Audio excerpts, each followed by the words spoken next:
विना न विदूर्णबड्डमाणं परमपाणं जिणं तु शुद्धेन बोच्छामि रेणसारं सायागणयाणदम्मीणं नमो हरिहन्तां नमो सिद्धां नमो आर्यां नमो वज्राय नमो लोये सब्रसारं पंच परमेष्टि भगवान की जय, 24 भगवान की जय, चिंतामणि पारसनाथ भगवान की जय, शासन नायक भगवान महावीर स्वामी की जय, ब्रह्म पूज्य आचार्य भगवान श्री कुंद मुनिराज की जय, ब्रह्म पूज्य आचार्य भगवान गुरुदेव राक्षस महाराज की जय, ब्रह्म पूज्य भट्टाचार्य शुद्ध सागर जी महाराज की जय, विशोक सागर जी महाराज की जय, मुनि संघ की जय। प्यारे बंधु, आज हम सभी पुनः मध्य प्रदेश की राजधानी भोपाल अशोकागढ़ पासना जिनालय जैन धर्मशाला में बैठे हुए हैं। आज का पावन दिन, पुनीत दिन, ध्यान तेरस, जिसे हम भगवान महावीर स्वामी ने आज के दिन उत्कृष्ट योग निरोध करके ध्यान किया था और इसलिए जो है आज की वह तेरस ध्यान तेरस के नाम से और ध्यान की आदत भी हो गई, वह तेरस धन्य हो गई थी, इसलिए उसको धन्य तेरस कहा जाता है। धनतेरस नहीं है, धनतेरस तो हमने बना दिया है, बाकी वो ध्यान तेरस थी और ध्यान करने से धन्य हुई थी, इसलिए जो है धनतेरस ध्यान तेरस धन्य तेरस है। और ध्यान करके भगवान ने जो है कर्मों को नष्ट किया था और उससे जो है मोक्ष लक्ष्मी प्राप्त करी थी। क्या की थी? मोक्ष लक्ष्मी की प्राप्ति करी थी। श्रावक उस मार्ग को भूल गया है और धन रूपी लक्ष्मी के पीछे वह भाग रहा है और वह भागते जो है अपना दम तोड़ देता है, लेकिन फिर भी उसे जो है वह लक्ष्मी प्राप्त नहीं हो पाती है। तो इस प्रकार से आज का वह दिन है। भगवान महावीर स्वामी का शासन चल रहा है। भगवान महावीर की जो वाणी थी उसी वाणी को हम जिनवाणी के रूप में प्राप्त कर रहे हैं। ऐसी वह जिनवाणी जो जन जन के कल्याणकारी है, ऐसी जिनवाणी पर जो है आचार्य कुंद स्वामी ने अपने अध्ययन किया, चिंतन किया, मनन किया और उससे उन्होंने ग्रंथ का लेखन किया और वह लेखन ग्रंथ का नयन सार ग्रंथ के माध्यम से किया, जिस ग्रंथ में श्रावक और मुनियों के आचरण का जो है विशेष वर्णन है। ऐसा वह ग्रंथ है जहाँ पर हम इस ग्रंथ का जो दूसरा अध्याय चल रहा था और दूसरे अध्याय में 10वीं गाथा चल रही थी, जिसमें जो बताया गया था कि श्रावक को क्या करना चाहिए जिससे उसको जो है अतीन्द्रिय सुख मोक्ष सुख प्राप्त हो। तो उसके लिए बताया था कि दान पूजा शील उपवास, ये जो है हम यदि करते हैं तो इससे हमें अनंत जो है सुख की प्राप्ति होती है, इससे मोक्ष आदि सुख की प्राप्ति होती है। लेकिन कब? जब हम सम्यक से सहत होकर के सच्ची श्रद्धा, सच्ची आस्था, सच्ची विश्वास के साथ क्रिया करते हैं, तभी वह हमें उपलब्धि प्राप्त होगी, अन्यथा वह उपलब्धि प्राप्त नहीं होगी। तो इस प्रकार से यहाँ चल रहा था और क्रम से यहाँ पर पहले दान के बारे में, फिर पूजा के बारे में, फिर शील के बारे में, फिर उपवास का वर्णन चल रहा था। कल हमने जाना था उपवास के दिन श्रावक यदि पूजा करे तो इसमें बोले कोई दोष नहीं है और ना भी करे तो भी कोई दोष नहीं है। क्या? उपवास के दिन मतलब जो है आचार्य ने कहा कि आराम साराम आदि कुछ नहीं करना है। तो यदि यहाँ तक कि स्नान आदि अंजन आदि भी कुछ नहीं लगाना है, तेल परफ्यूम सेंट आदि इत्र वगैरह भी नहीं लगाना है। तो यदि हम जो है इस जो अब स्नान आदि नहीं करते हैं तो इसमें कोई दोष नहीं है। और यदि हम उत्कृष्ट अपने ध्यान आदि करते हैं तो पूजा आदि भी नहीं करें तो कोई दोष नहीं। लेकिन यदि हम उतनी उत्कृष्ट दशा में नहीं पहुंच पा रहे हैं, उत्कृष्ट उपयोग हमारा नहीं लग रहा है, तो ऐसी अवस्था में हम भगवान की पूजा करके, भगवान के दर्शन करके, भक्ति करके जो है हम अपना उपयोग पवित्र कर सकते हैं।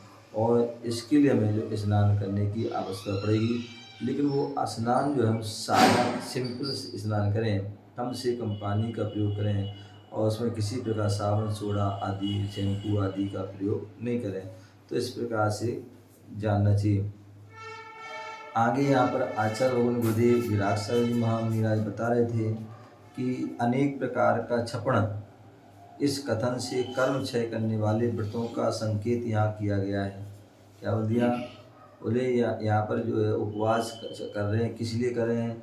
तो बोले छपण, कर्म क्षय के लिए, इसके लिए उपवास करते हैं, वो कर्म क्षय के लिए करते हैं। और कर्म क्षय करने वाले व्रतों का संकेत यहाँ दिया है कि मतलब जो वह उपवास कौन से करना चाहिए। बोले ऐसे नहीं सादा सामान्य उपवास कर लिया हो गया उपवास। उपवास में हमारे यहाँ ऐसे बहुत सारे व्रत कहे हैं जिन उपवास को करके हमारे जो है अनेक प्रकार की उपलब्धि प्राप्त होती है। तो ऐसा शास्त्रों में जो है बहुत सारे जो है जो व्रतों का वर्णन है। यहाँ पर कुछ व्रतों का यहाँ बता रहे हैं। तो बोले जहाँ जिन चीज़ों से कर्मों का क्षय होगा ऐसे मुख्य व्रत क्या हैं? बोले शास्त्रों में पंचमी व्रत, पंचमी का एक व्रत होता है जिसमें 5 दिन होते ना, 5 पंचमी को किया जाता है।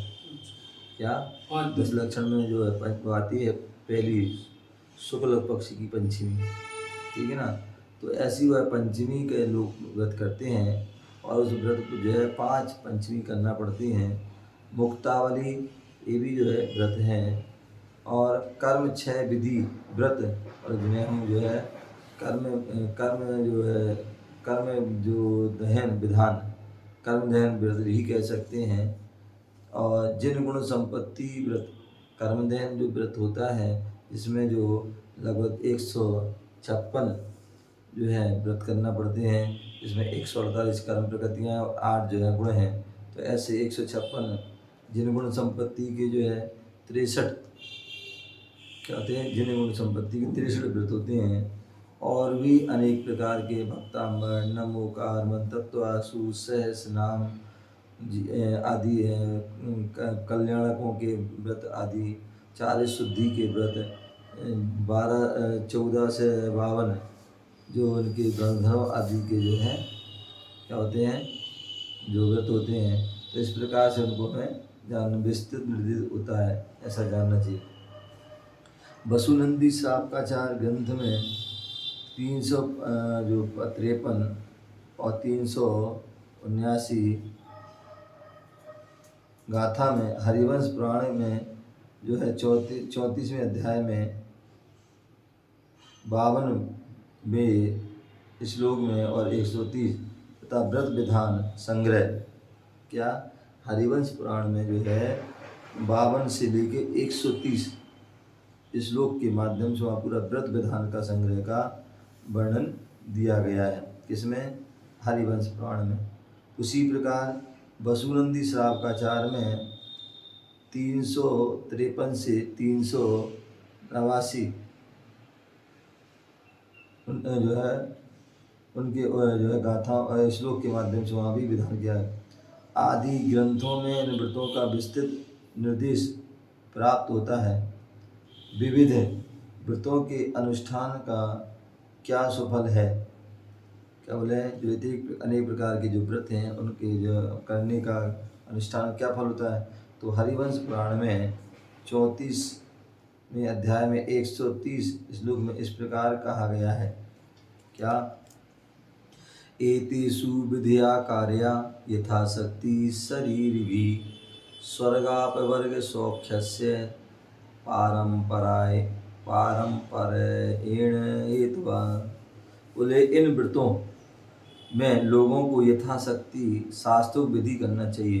क्या बोले? जो व्रत आदि बताए हैं उन व्रतों को जो है क्या है, जो अपने बता दिए कहाँ का व्रत दिए, तो वसुनंदी श्रावकाचार में दिए हैं व्रत, और हरिवंश पुराण में आदि में जो है उन व्रतों का सविस्तार वर्णन है। उन व्रतों को हमें क्या करना चाहिए? इन व्रतों में लोगों को यथाशक्ति शास्त्रों विधि से, जो शास्त्रों में विधि है एक आसन की तो एक आसन की, उपवास की तो उपवास की, अनाज के त्याग की तो अनाज की, जिसकी भी जैसी विधि है उस विधि के अनुसार उत्कृष्ट विधि से उपवास करना चाहिए, क्योंकि ये स्वर्ग व मोक्ष के सुख की प्राप्ति में परंपरा हेतु है।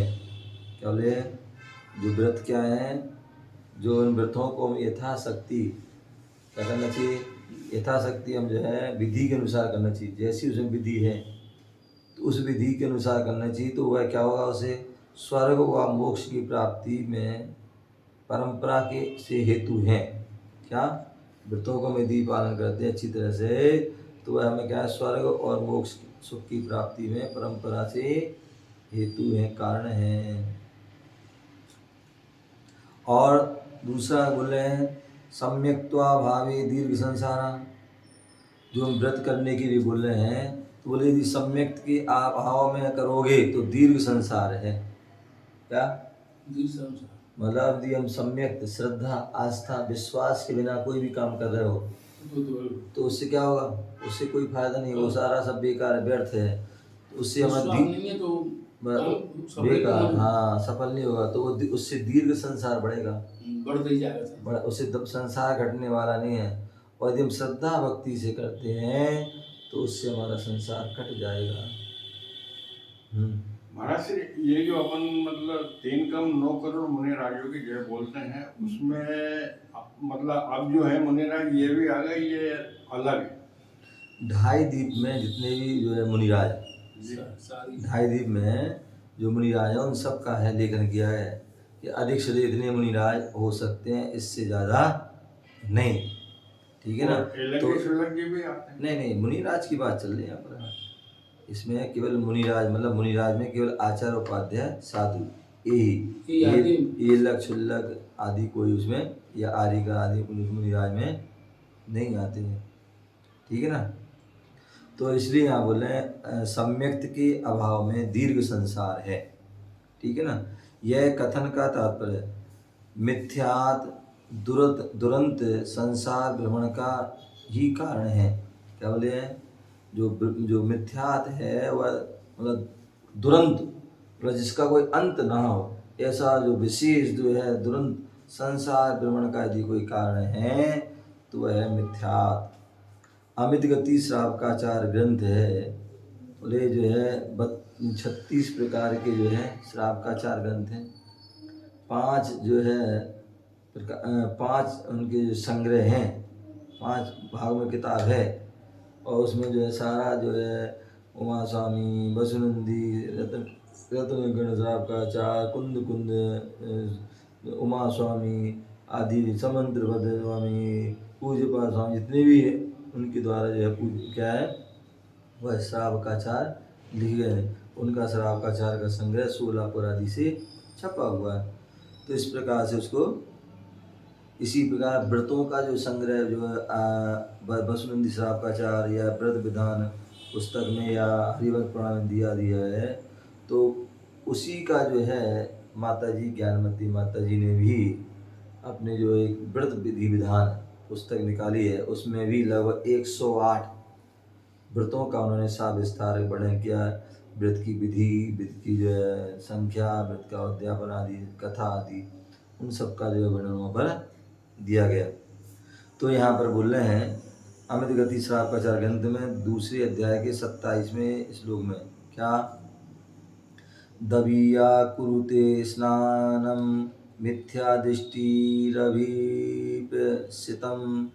अन्यत्र गमकारिवे घोरैर्युक्तो व्रतैरपि। तो बोल रहे हैं क्या, जिस प्रकार अन्यत्र अर्थात विपरीत दिशा में जाने वाला जीव अपने अभिष्ट स्थान से और भी दूर हो जाता है। क्या बोल दिया, जो आपके लिए रास्ता बताया उस मार्ग पर चलोगे तो आप पहुंच जाओगे, और रास्ता यहाँ का है और तुम जा रहे हैं यहाँ, तो उससे क्या होगा, आप भटक जाओगे, और भटक जाओगे तो अन्यत्र दिशा में चले जाओगे, अन्यत्र स्थान पर चले जाओगे, जो आपका इष्ट स्थान है उस स्थान पर आप नहीं पहुंच पाओगे, ठीक है ना। तो जो मतलब जो है जिस दिशा में जाना है, उस जिस रास्ते में जाना है उसमें जाओगे तो अपने स्थान तक पहुंच पाओगे। तो इसलिए बोले जिस प्रकार अन्यत्र अर्थात विपरीत दिशा में जाने वाला जीव अपने अभिष्ट स्थान से और भी दूर हो जाता है, इसी प्रकार अति कठिन घोर उपसर्गों के आचरण से युक्त क्या कर रहा है, अति मतलब कठोर घोर व्रतों का आचरण कर रहा है, लेकिन फिर भी वह मिथ्या दृष्टि अपने मुक्ति स्थान से और भी दूर हो जाता है। मतलब सम्यक के साथ थोड़ा सा भी हम व्रत आदि का पालन करते हैं, चार्ट का पालन करते हैं, उससे हमें मुक्ति हो सकती है। लेकिन व्रत के बिना बहुत सारा आचरण भी वो क्या हो जाएगा, हमें संसार में ही भटकाएगा। तो इस प्रकार से यहाँ बताया। आगे यहाँ समय आचार्य गुरुदेव विराग टीका के माध्यम अनेक प्रकार ग्रंथों का रेफरेंस दे रहे कि कहाँ कौन से ग्रंथ में क्या लिखा है। तो समय सार ग्रंथ में गाथा 152 में भी आचार्य कुंद गोस्वामी ने इस प्रकार कथन किया है। क्या, परमठम्मीदु अठिदो जो गुण दी तवम बदम च धारेई तम सब्बम बाल तवम बाल बदम विनती सवर्णु। क्या बोले, समय सार ग्रंथ में बता आचार्य कुंद गोस्वामी कह रहे हैं जो परमार्थ वास्तविक स्वरूप में तो स्थित नहीं है। क्या, जो हमारा वास्तविक स्वरूप है उस स्वरूप में हम स्थित नहीं है, किंतु तप करता है। क्या कर रहा है, तप कर रहा है और व्रत का धारण करता है। तो सर्वज्ञ देव ने उसके समस्त तप को बाल तप और व्रत को बाल व्रत कहा है। क्या हो दिया, यदि परमार्थ में जो है वास्तविकता स्वरूप में स्थित नहीं है तो ऐसा व्यक्ति जो है तप कर रहा है, व्रत का धारण कर रहा है। सर्वज्ञ देव ने समस्त क्या है इस तपों को बाल तप कहा है। बाल पर अज्ञान तप, तप किया था किस लिए कर रहे, क्यों कर रहे पता ही नहीं है। सब कर रहे थे, हमने उपवास कर लिए, सबने एकादश किया, हमने एकादश, सबने जो है नीरस किया, हमने नीरस किया, सबने व्रत जो कोई त्याग किया तो हमने भी कर लिया। क्यों किया, कैसे किया, किस लिए किया, ये पता ही नहीं है। तो इसलिए वो क्या है, बाल तप है। क्या है, बाल तप। इसी प्रकार जो है सम्यक्त से युक्त होने पर दान व्रत आदि सभी क्रियाएं सफल होती हैं। क्या, सम्यक दर्शन है, श्रद्धा है, आस्था है, रुचि है, तो उससे युक्त होकर के यदि हम दान कर रहे हैं, थोड़ा भी दान कर रहे हैं, थोड़ा ही व्रत का पालन कर रहे हैं, थोड़ी सी पूजा कर रहे हैं, तो वह सभी क्रियाएं सफल होती हैं। आचार्य जो है समुद्रभद्र स्वामी ने रत्नाकराचार्य में भी कहा है कि यदि हम सम्यक से सहित होकर के थोड़ा सा भी हम जो है क्या करते हैं, चाहे पूजन करें, चाहे अभिषेक करें, चाहे दान करें, चाहे संयम का पालन करें, चाहे व्रत का पालन करें, चाहे जो कुछ भी करें, सड़ा समय से वह क्या होगा, वह हमारी क्रिया सफल होगी। यदि जैसे कैसे होगी, बोले जैसे जो व्यक्ति एक छोटा सा जो है क्या, छोटा सा भी धर्म कर रहा है लेकिन वह श्रद्धा भक्ति पूर्वक कर रहा है, तो वह संसार जो क्या कर संसार को नष्ट कर देता है। और बहुत बढ़िया जो बहुत बड़ी बड़ी पूजा कर रहे हैं, बहुत बड़े विधान कर रहे हैं, बहुत बड़े बड़े उपवास कर रहे हैं, लेकिन हमारे श्रद्धा मजबूत नहीं है, तो उससे संसार बढ़ने वाला नहीं है, संसार नष्ट होने वाला नहीं, अभी तो संसार बढ़ेगा ही। तो इसलिए हमें देव साधु पर अटूट श्रद्धा जरूर होना चाहिए। तो इसलिए बोले सम्यक से युक्त होने पर ही व्रत दान आदि सभी क्रियाएं सफल होती हैं, और मिथ्या से युक्त हो तो वे संसार भ्रमण की हेतु है। तो संसार मिथ्या से रहते हैं तो वो संसार भ्रमण का, संसार से रहते हैं तो वह जो है सारी सफल क्रिया होती हैं। मिथ्या से युक्त हो तो वह संसार भ्रमण की हेतु है, एक संसार से पार करने का हेतु है। जो सम्यक के साथ है वो संसार को पार करने में हेतु है, और जो संसार मिथ्या से युक्त है वो संसार में भटकाने वाली होती है। तो इसलिए हे मुमुक्षु, सम्यक रत्न ही निरंतर रक्षा या विशुद्धि करनी चाहिए। क्या है? इसलिए सम्यक, जैसे कहते हैं श्रावक होता है, अपने धन की रक्षा के लिए दिन रात वह क्या करता है, जागृत रहता है, सजग रहता है, सतर्क रहता है। तो उसी प्रकार साधु भी उनकी जो है श्रावक अपने रत्नों की, सोने की, चांदी आदि की जो है रक्षा करता है। तो क्या जो मुमुक्षु जीव है, मोक्ष मार्ग चल रहा है, ऐसा जीव सम्यक रूपी रत्न से निरंतर रक्षा और विशुद्धि करनी चाहिए। उनके अतिचारों को भी परिहार करना चाहिए। क्या? उनके अतिचार भी हैं क्रोधोपाद आदि के, तो उन अतिचारों का परिहार करना चाहिए। उनका पोषण करने वाली भावना मानी चाहिए। क्या? व्रतों को निर्दोष पालन करना है तो उसका अतिचार का पालन करें, और यदि हम जो है निर्दोष जो है पालन करते हैं तो उसके लिए भावना पोषण करने वाली, व्रतों को पोषण करने, अतिचार परिहार करते हैं दोषों का, और जो है वह तीन जो कही हैं वह पोषण करने वाली है।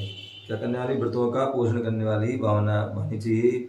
यह गाथा का यहाँ पर सार है, इस प्रकार जानना चाहिए। इस प्रकार पुब्बम पुणे जिणे ही भणिदम इत्यादि गाथा से लेकर दानम पूजा शीलम इत्यादि तक 9 गाथाओं वाला यह द्वितीय सर्ग समाप्त हुआ। क्या बोले? जिसमें दान पूजा शील आदि की जो है बात कही है, ऐसी जो 9 जो है गाथाओं के माध्यम से, जिसमें क्या है, द्वितीय अध्याय समाप्त होता है। तो इस प्रकार से यहाँ पर आचार्य गुरुदेव विराट मुनिराज कृत जो है रत्नात्रय वर्धनी जो है टीका है, उस टीका का जहाँ यहाँ पर व्याख्यान हुआ। अब यहाँ पर आगे आचार्य भगवान जो है गुरुदेव और आचार्य कुंद स्वामी जो है तीसरा अध्याय, जिसमें 11वीं गाथा से प्रारंभ होगा, तो उसका कथन आगे करेंगे। यहाँ पर जो है आचार्य कुंद स्वामी जो अपनी रेण सार ग्रंथ में तीसरे अध्याय में जो 11वीं गाथा आदि के माध्यम से अपनी जो है इसमें 11, 12, 13 इन 3 गाथा के माध्यम से यह एक कथन करेंगे। आचार्य गुरुदेव विराग सागर जी मुनिराज अथवा कोई भी साधु संत जब टीका लिखता है तो उस टीका की लिखते हैं तो उस ग्रंथ के अध्याय आदि लिखते हैं, तो उसमें पहले जो है कुछ वह अपनी सामग्री इकट्ठी करते हैं, भूमिका इकट्ठी बनाते हैं कि हम इस जो है टीका में इस 3 गाथा जो हैं ये वर्णन है, अब इनका हम कैसे क्या वर्णन करेंगे। तो यहाँ बता रहे हैं कि तीसरा अध्याय प्रारंभ हो रहा है। पहले इस अधिकार की पातन का कह रहे हैं कि यहाँ दानम पूजम मुखम, अभी हमने जो श्रावक का क्या धर्म है, मुनि का क्या धर्म है, तो उसके लिए यहाँ पर 11वें नंबर की गाथा के माध्यम से दानम पूजम मुखम बोले श्रावक का जो धर्म क्या है वह दान करना और पूजा करना है उसका, तो इसलिए वो गाथा कहेंगे इत्यादि गाथा से जिण पूजा मुनि दानम, और गाथा 13 इत्यादि 3 गाथाओं वाले इस अधिकार में श्रावक की मुख्यता से प्रमुख रूप से क्या करना है, यहाँ पर उनके धर्म का प्रूपण किया जाएगा। दानम पूजम मुखम इस गाथा के माध्यम से उसका विस्तार से वर्णन किया जाएगा। श्रावक व श्रवण की अर्थात अलग पृथक पृथक धार्मिक क्रियाओं का निर्देश करती है। तदनंतर दानम दानम दान न दम्म न क्या ना दान न धम्म न इत्यादि 12वीं गाथा है। ना व्यक्ति दान देता ना धर्म करता है, तो उससे क्या होता है, तो उस दूसरी गाथा में उसको बताया गया जो दान व पूजा आदि से विमुख श्रावक की दुख स्थिति का निरूपण करती है। इसके बाद जिण पूजा मुनि दानम बोले जिनों भगवान की पूजा करने के बाद ही मुनियों को मैं दान देना। तो इसी 13 इत्यादि गाथा है जो श्रावक के मुख्य कर्तव्य के रूप में क्या है, दान व पूजा करने से। इस प्रकार से तीसरे अधिकार की जो है समाधान पात्रिका जो है पूरी होती है। इस प्रकार से यहाँ हमको जानना चाहिए।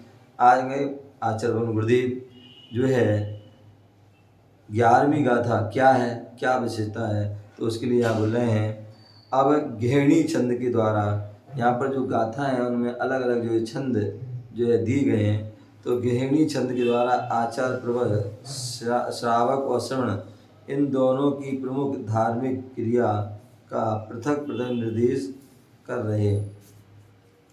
11वीं गाथा। दानम पूजम मुखम, दानम पूजम मुखम, दानं पूजं मुखं सावय धम्मेन, सावधम्मेन सावय सावधम्मेन साव्यातेन विना साव्यातेन झाणज्झैणं मुखं, झालझेणं मुखं झाणज्झैणं मुखं, झालझेणं मुखं जदि धम्मे जदीदम्बे तं तं विना विना तमः तमः सोभी। सोऽपि तो इसका बोले हैं दानम पूजम मुखम सावय धम्मे न साव्या तीर्ण बिना। यदि श्रावक जो है दान पूजा नहीं कर, मुख्य जो कर्तव्य है धर्म है ये नहीं कर रहा है तो श्रावक जो साव्या न तीर्ण न इसके बिना श्रावक वह नहीं हो सकता है। उसी प्रकार झाण जैनम मुखम यदि धम्मो बोले ध्यान करना और अध्ययन करना ये बोले मुख्य रूप से मुनि धम्मो मुनि रूप का जो है क्या है धर्म है, ऐसा यहाँ पर जो बताया गया है। तो इसलिए यहाँ बोल रहे हैं श्रावक धर्म में दान व पूजा ये दो बात कही हैं, ये मुख्य कर्तव्य हैं, इसके बिना ये श्रावक नहीं है। उसी प्रकार मुनि धर्म में ध्यान व अध्ययन स्वाध्याय मुख्य कर्तव्य है और इसके बिना यह मुनि या मुनि धर्म भी वैसा ही है अयथार्थ। क्या बोलिया श्रावक जो है धर्म में दान पूजा ये मुख्य कर्तव्य है, इसके बिना वह श्रावक नहीं है। और मुनि धर्म में क्या है मुनि धर्म में ध्यान अध्ययन मुख्य कर्तव्य है और इसके बिना वह मुनि भी नहीं है, उन्हें श्रावक मुनि भी नहीं है। तो इस प्रकार से यहाँ पर इसको कहा है। आचार्य गुरुदेव रत्नात्रय वर्धनी टीका के माध्यम से बता रहे हैं दान श्रावक धर्मे जो सावय धम्मे दानम पूजा मुखम तीर्ण बिना साव्या जय धम्मे झाण जैनम मुखम तम बिना सोभी इति गाथा पदा नामन्वया। बोले श्रावक धर्म में क्या श्रावक धर्म में दानम पूजा मुखम आचार्य जो है आगे बताएंगे पद्मनंदी पंचविंशतिका में श्रावक के धर्म का या श्रावक के कर्तव्य का वर्णन करते हुए क्या कहा है पूजा जो है देव पूजा गुरुपास्ति स्वाध्याय संयम तपा दानम चेती गृहस्थानम षटकर्माणी। तो वहाँ पर श्रावक के षट कर्तव्य बताया, यदि वो करता है तो श्रावक के अंतर नहीं है। इसी प्रकार यहाँ बोले दानम क्या श्रावक धर्म में बोले दानम पूजा मुखम दान देना और पूजा करना ये श्रावक का मुख्य धर्म है। तीर्ण बिना ना श्रावका और इसके बिना श्रावक नहीं है। यति धर्म में ध्यान और अध्ययन मुख्य तद बिना तथा सोपी इस गाथा का अनुभव है। श्रावक धर्म में क्या बोल दिया दान दे रहा पूजा कर रहा तो श्रावक है। और मुनियों में क्या कहा है कि वह जो ध्यान अध्ययन मुख्य तद बिना न मुक्षम और ध्यान अध्ययन करेगा तो ही उसका कल्याण होने वाला है, ध्यान अध्ययन नहीं करेगा मुनि तो उसका कल्याण होने वाला नहीं है। तो इस प्रकार से श्रावक और धर्म तो मुनिराज अपने धर्म का पालन करते हैं, वो प्रतिदिन क्या करते हैं स्वाध्याय करते हैं अध्ययन करते हैं और ध्यान भी करते हैं। उसी प्रकार श्रावक को भी चाहिए कि वह श्रावक भी क्या करे अपना जो है देव पूजा और गुरुपास्ति देव पूजा करे और दान आदि करना चाहिए। आगे बोले श्रावक धर्मे धर्मो द्विविधा सागा धर्म अनगा धर्म से तदवा मूर्छ धर्म एक देश धर्म से। श्रावक धर्म जो है वह दो प्रकार का होता है, एक सागार और अनगार। क्या है? धर्म भी दो प्रकार का होता है, एक सागार धर्म और एक अनगार धर्म। और श्रावक धर्म में क्या है? संपूर्ण धर्म व एक देश धर्म भी, यह भी दो प्रकार का है। क्या है? एक तो सागा धर्म हो गया, जो गृहस्थ घर से सहते हैं, गृहस्थ है, वो सागा धर्म है। अनगा जो घर के त्यागी हैं, वो अनगा मुनिराज आदि हैं। अथवा संपूर्ण धर्म व एक देश धर्म, ये दो भी भेद हैं। कोई भी चीज़ है संपूर्ण रूप से धर्म का पालन करना, और कोई एक देश धर्म का पालन कर रहा है, तो ऐसे उसके वह दो भेद हैं।